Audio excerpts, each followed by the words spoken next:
Abram lived in Ur, a busy city filled with noise, trade, and familiar faces. The sun rose every morning over stone buildings and dusty roads. Life was predictable, safe. Abram had a home. He had family nearby. He had security. Nothing about this quiet, aging man suggested his name would one day be spoken across generations. Then one day, God spoke. Not with thunder, not with fire, but with a voice that cut through Abram's certainty.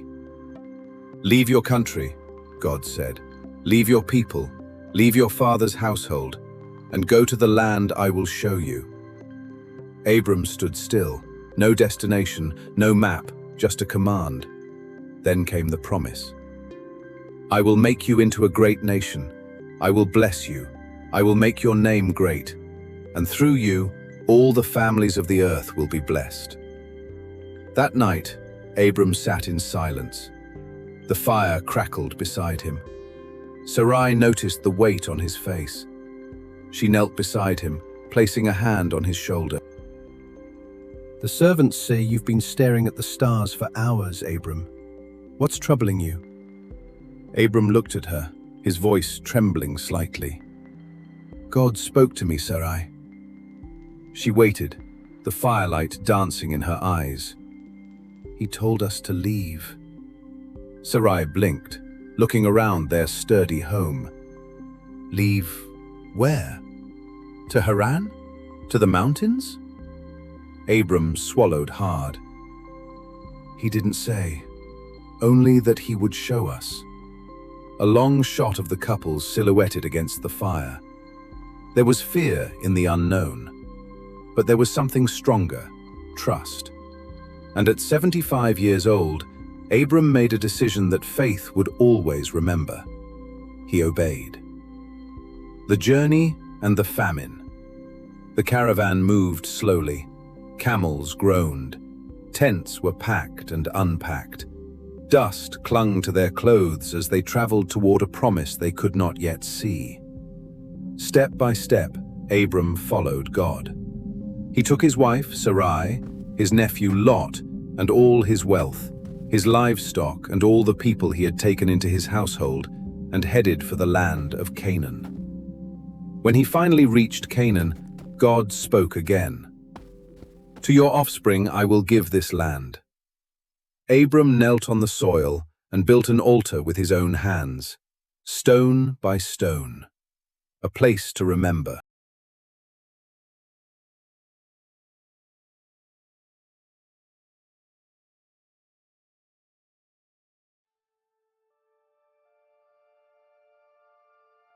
But faith does not cancel hardship.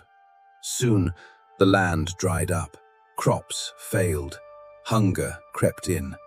The wind carried dust instead of rain. Abram looked at the parched earth, then at his hungry people. "There is no food here, Sarai. The wells are dry. We'll go to Egypt, just until the rains return." But fear followed him there. As they approached the towering gates of Egypt, Abram pulled Sarai aside. "Please," he said quietly, "say you are my sister. You are beautiful, and these are desperate men. If they know you're my wife, they may kill me to take you." Sarai was taken into Pharaoh's house. Pharaoh gave Abram many gifts because of her: sheep, goats, cattle, male and female donkeys, male and female servants, and camels. Abram watched helplessly as the plan unraveled. But God stepped in. Plagues struck Pharaoh's household. Confusion spread. Questions were asked. Finally, Pharaoh summoned Abram. "What have you done to me?" Pharaoh demanded. "Why didn't you tell me she was your wife?" Ashamed, Abram said nothing. Pharaoh returned Sarai and ordered them to leave.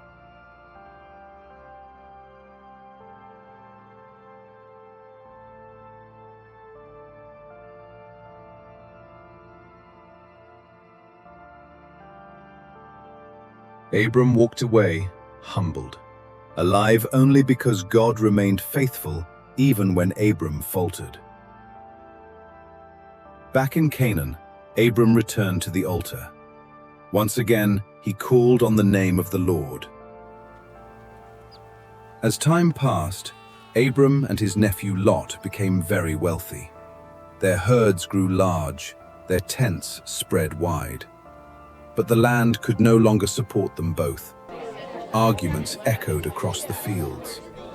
Abram's head shepherd approached him, face flushed with anger. "Master, Lot's men are crowding our wells again. They claim the valley for themselves." Abram watched the dust kicked up by the fighting men. He called Lot to him. He could have demanded the best land. Instead, Abram spoke gently. "Let there be no fighting between us, Lot. We are family. Our herdsmen should not be enemies." He spread his arms toward the vast horizon. "The whole land is before you. If you go to the left, I'll go to the right. If you go to the right, I'll go to the left. You choose first." Lot scanned the horizon. His eyes lingered on the green plains near Sodom, well-watered, fertile, inviting. "I'll take the valley," Lot said, not looking back. "I'll take the plains of the Jordan." Abram watched him leave. The silence of the high country settled around him. That night, God spoke again. "Lift up your eyes, Abram. Look north, south, east, and west. All the land you see, I will give to you and your descendants forever."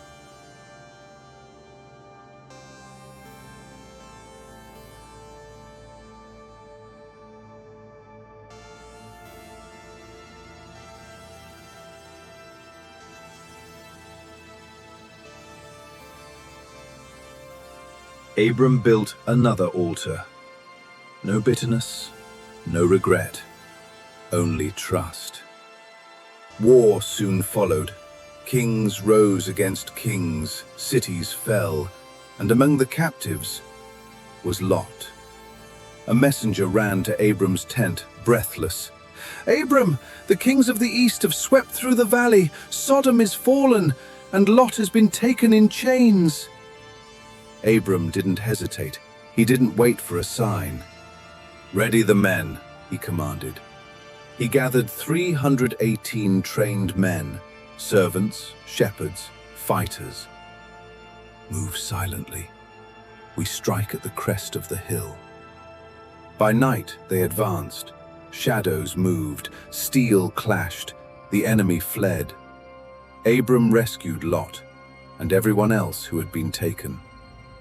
On the journey home, a mysterious king approached, Melchizedek, priest of God Most High. He lifted his hands, smelling of wine and fresh bread. "Blessed be Abram by God Most High, creator of heaven and earth."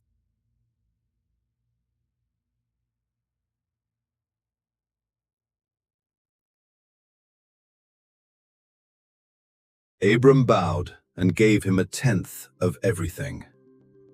Then the king of Sodom stepped forward, greedy eyes on the spoils of war.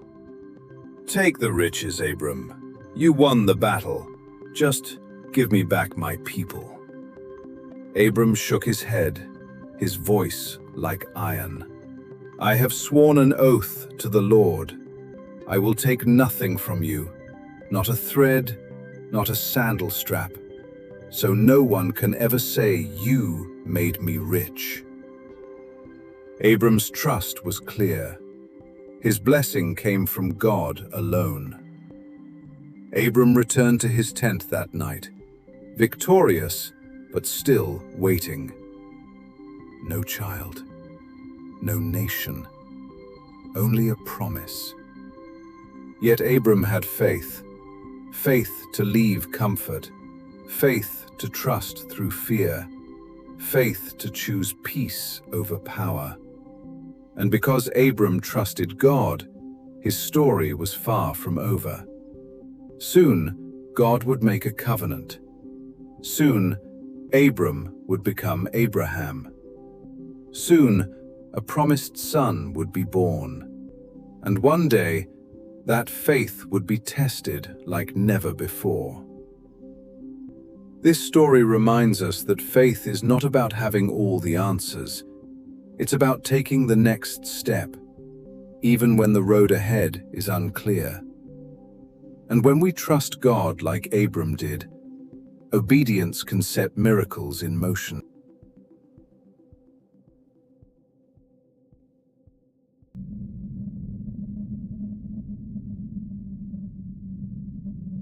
Thank you so much for watching.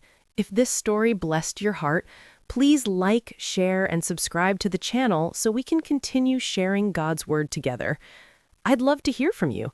Tell us in the comments what part of this story stood out to you the most. Until next time, may God bless you and your family.